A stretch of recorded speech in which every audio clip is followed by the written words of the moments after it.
All right, so today we're going to talk a little bit about real numbers and what are real numbers. So, real numbers. Real numbers include whole numbers, and whole numbers are just your normal everyday numbers, such as 0, 1, 2, and 3. Integers. Now, integers are a funny thing. Integers include the whole numbers, such as 0, 1, 2, and 3. And also negative numbers. That you can remember that you enter both different sets of numbers. So you can enter into positive and negative. Enter positive and negative. Rational numbers. Rational numbers are the ratio of two integers, so fractions and decimals. And the decimals can either terminate or they can repeat. So rational numbers. Rational numbers are the ratio of two integers, so fractions and decimals, and they terminate or they can also repeat. So if you think about it, rational numbers are either fractions or decimals. Now, if you think about it, rational means that you're thinking clearly. So we can remember this by rational numbers. You think clearly because numbers can terminate. People and things terminate, and things also repeat. That's rational. It makes sense. So rational numbers are fractions and decimals that either terminate or repeat. That's rational.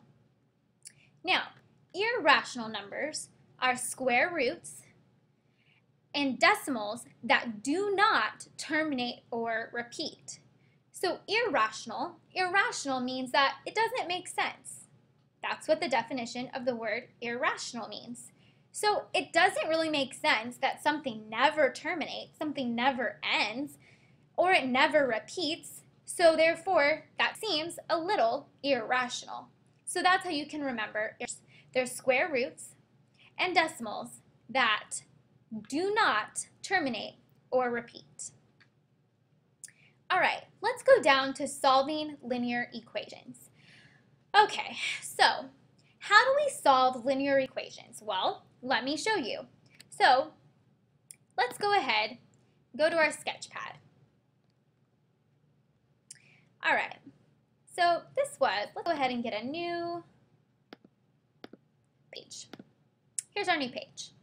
So let's go ahead and copy and paste this equation.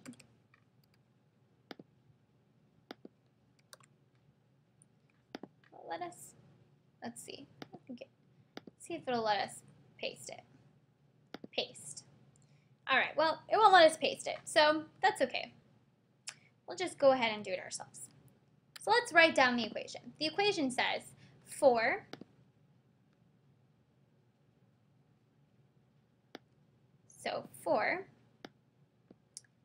times 3x minus 5. Let's go ahead and write that. 3x minus 5. And you should be writing this on your paper as I'm doing it here now. We're going to go ahead and equal that equation to a negative 2 times a negative x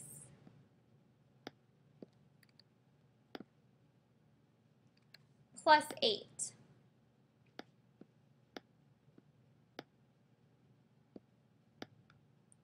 minus 6x.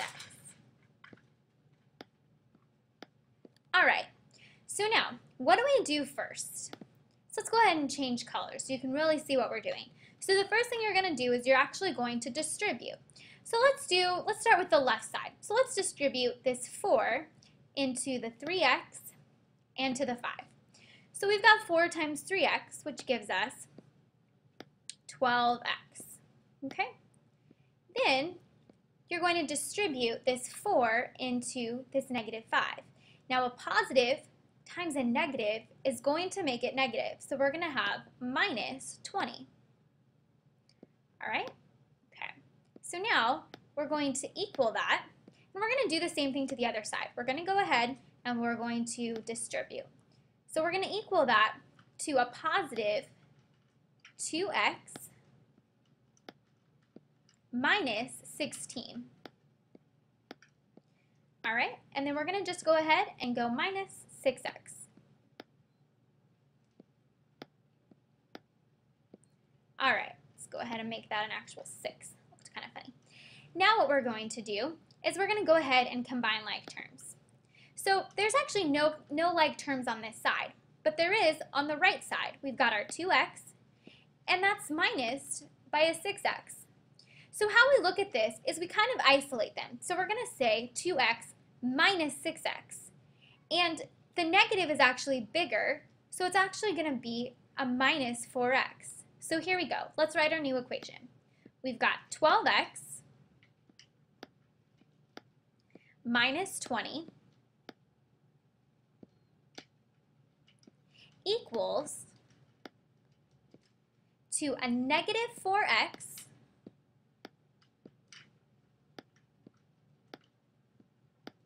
minus 16. All right, now what we're going to do is we need to now get our variables together on both sides. So we want to eventually get x by itself. So let's do our x first. Now, we want to make sure that it's positive. So we're not going to minus 12x because then that would just give us a negative. So let's go ahead and let's add this 4x. I'm going to go ahead and switch colors here so you can really see. So we're going to add 4x.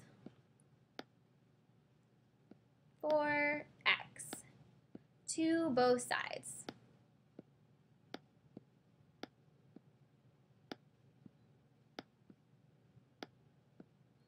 All right, now let's write our new equation. So we've got 16x minus 20 equals a negative 16 because we got rid of this. All right? Okay, now let's go ahead and move this down a little bit so we can see more. All right, so now what we're going to do is we want this negative 20 to be on this side because we eventually want to get x by itself. So let's go ahead and add our 20 to both sides. So we're going to go ahead and add 20 to both sides. Now, these cancel each other out, and on our left side, we've got 16x equals, now if you notice, the negative 16 and a positive 20. Which one's bigger? Our positive is bigger. So we're going to go ahead and do 20 minus 16, which gives us 4. And because our positive is bigger, we're going to end up with 4. Okay? All right. Now, we want to get x by itself. So you're going to do the opposite of multiplying, because right now we've got 16 times x. So to get x by itself, we're going to go ahead and do the opposite, which is dividing. So we're going to go ahead and divide by 16. So go ahead, divide by 16. And we're going to get x equals 4 over 16. Now, here's the thing. We need to go ahead and reduce this. So what number goes into both 4 and 16? So the number that goes into both of these is obviously 4. So we're going to go ahead and divide by 4 on the top and divide by 4 on the bottom. And we get x equals to 1 over 4. And that's how we solve linear equations.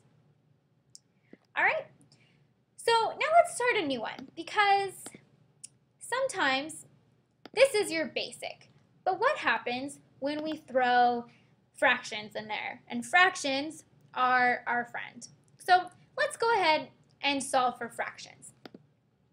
So let's write our new equation up here. We've got 1/3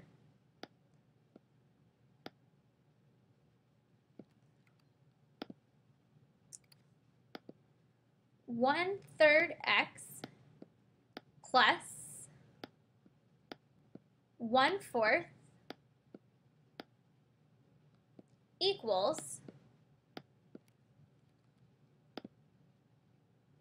x minus 1/6.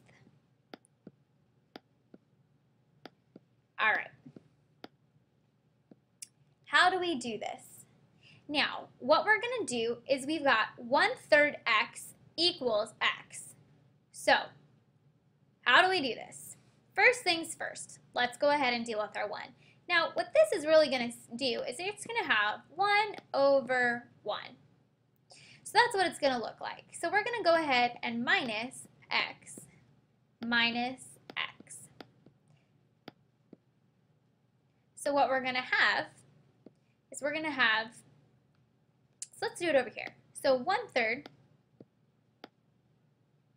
minus 1/1.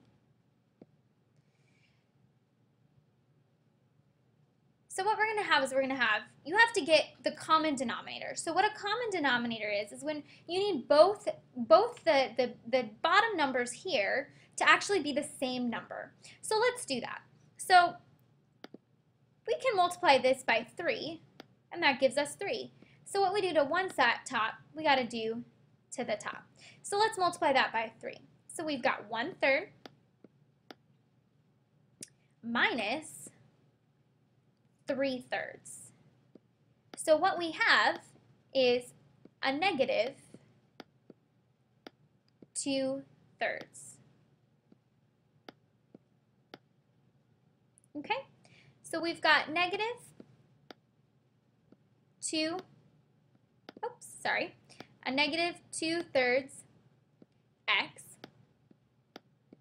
plus 1/4 equals a negative 1/6.